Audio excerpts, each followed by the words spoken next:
Hello mga madam! Nag-crave nga ako ng chorizo. At naalala ko pala na meron akong in-order na chorizo from Show Cravings Chorizo de Cebu.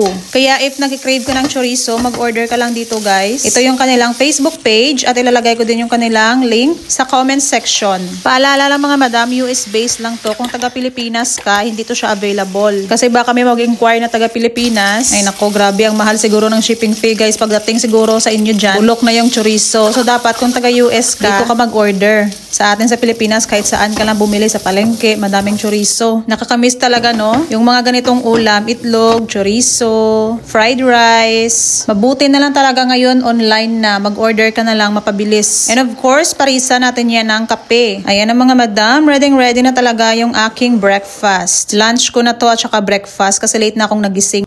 Mga madam, kain tayo. Sarap!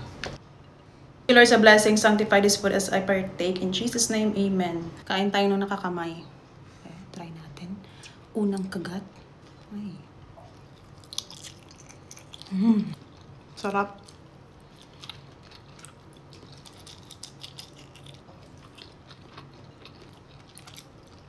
Mag-order ako nito ulit.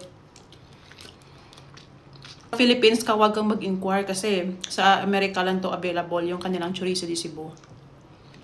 Para to sa mga Pinoy na nasa abroad na nag-crave ng chorizo. Pero sa Pilipinas guys, kahit saan pwede tayong bumili. Kung mag-order kayo guys, i-message lang yung kanilang page. Nag-ship siya all over the US.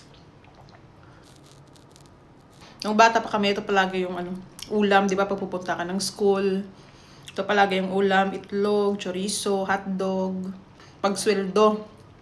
Pero pag hindi sweldo, ano lang muna, sardinas. Or ano lang, tinapay at pandesal. Pero pag sweldo, ni mama at ni papa, nakastock na yan yung mga chorizo, hotdog, beef loaf. Pagising namin magluluto.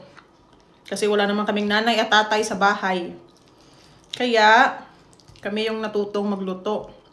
Si Lolo, siya yung nagsasaing.